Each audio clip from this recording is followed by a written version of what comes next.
आज हम आपको सुनाएंगे एक महान नारी पन्ना की कहानी, जिसने मेवाड़ के भावी राजा की रक्षा के लिए अपने बच्चे का बलिदान दे दिया।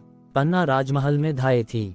राणा सांगा की मृत्यु के बाद मेवाड़ का शासन करने के लिए कोई भी नहीं बचा था। राजकुमार उदय सिंह केवल 2 वर्ष का था, इसलिए उसके मंत्री बनवीर ने शासन का कार्यभार संभाला। उदय सिंह की मां रानी करुणावती एक बुद्धिमती और वीर नारी थी। उनको बनवीर की नीयत पर पहले से संदेह था। काफी समय से वह बहुत बीमार थी। अपना अंतिम समय समझकर उन्होंने पन्ना को बुलाया और कहा, मेरा भगवान सूर्य की भूमि पर मुझे याद कर रहा है। मैं मेवाड़ के भावी राजा को तुम्हारे संरक्षण में छोड़े जा रही हूँ। उसे किसी प्रकार की हानि न होने पाए। पन्ना की आंखों में आंसू आ गया। उसने वचन दिया कि वह राजकुमार को किसी प्रकार की हानि नहीं होने देगी। उस समय उसे पता नहीं था कि उसे उस वचन का कितना बड़ा मूल्य चुकाना पड़ेगा। पन्ना बहुत वफादार नारी थी।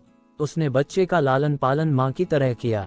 वह राजकुमार की देखभाल अपने पुत्र से भी अधिक अच्छी प्रकार से करती थी। वह रानी को दिए गए वचन के अनुसार उसे मेवाड़ का महाराजा होने तक सुरक्षित रखना चाहती थी। बनवीर एक अन्यायी व कठोर व्यक्ति था। वह स्वयं मेवाड़ का राजा बनना चाहता था। वह जानता था कि यदि उदय सिंह जीवित रहा तो राज्य की बागडोर उसके हाथ से निकल जाएगी, इसलिए उसने राजकुमार को मार डालने का निश्चय कर लिया। एक रात जब पन्ना उदय सिंह को सुला रही थी, उसे राजमहल में भयंकर शोर सुनाई पड़ा। उसने दासी से पूछा, ये शोर कैसा हो रहा है? दासी ने बताया, बनवीर ने राज परिवार के सभी राजकुमारों को मार दिया है और अब तेजी से उदय सिंह को मारने इसी ओर आ रहा है। पन्ना घबरा गई। वह सोचने लगी, बनवीर उदय सिंह को कभी जीवित न छोड़ेगा। मैं क्या करूं? नहीं, मैं उदय सिंह को कभी ना मरने दूंगी। मैं अपने प्राण देकर भी उसकी रक्षा करूंगी।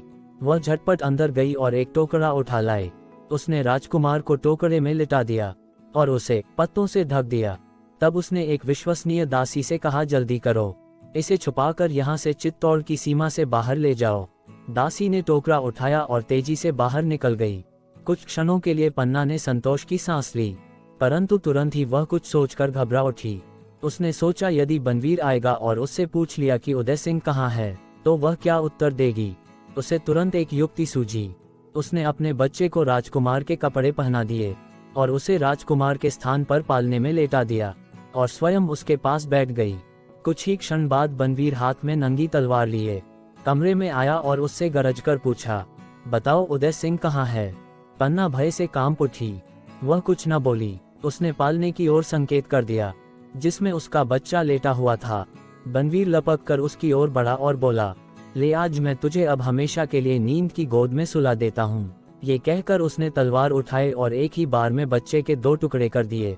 पन्ना कुछ ना बोली, केवल उसके आंखों से आंसू बह रहे थे। बनवीर हंसता हुआ लौट गया। पन्ना ने एक बार अपने पुत्र की ओर देखा।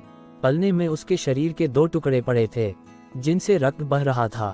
सारे वस्त्र लाल हो चुके थे। कितना महान बलिदान दिया था उसने। वह कुछ देर यूं ही निर्जीव सी खड़ी रही, परंतु शीघ्र ही वह उस स्थान के लिए चल दी जहां दासी के पहुंचने की आशा थी। वहां उदय सिंह उसे मिल गया। वह उसे सुरक्षित अनजान स्थान पर लेकर चली गई। उसे इस बात का संतोष था कि उसने रानी को दिए गए वचन का पालन किया है। बड़े होकर उदय सिंह बनवीर को युद्ध में हराकर मेवाड़ का राजा बना। उसने लंबे समय तक मेवाड़ पर शासन भी की, लेकिन उसने जीवन भर पन्ना धाय और उसके द्वारा किए गए बलिदानों को याद रखा।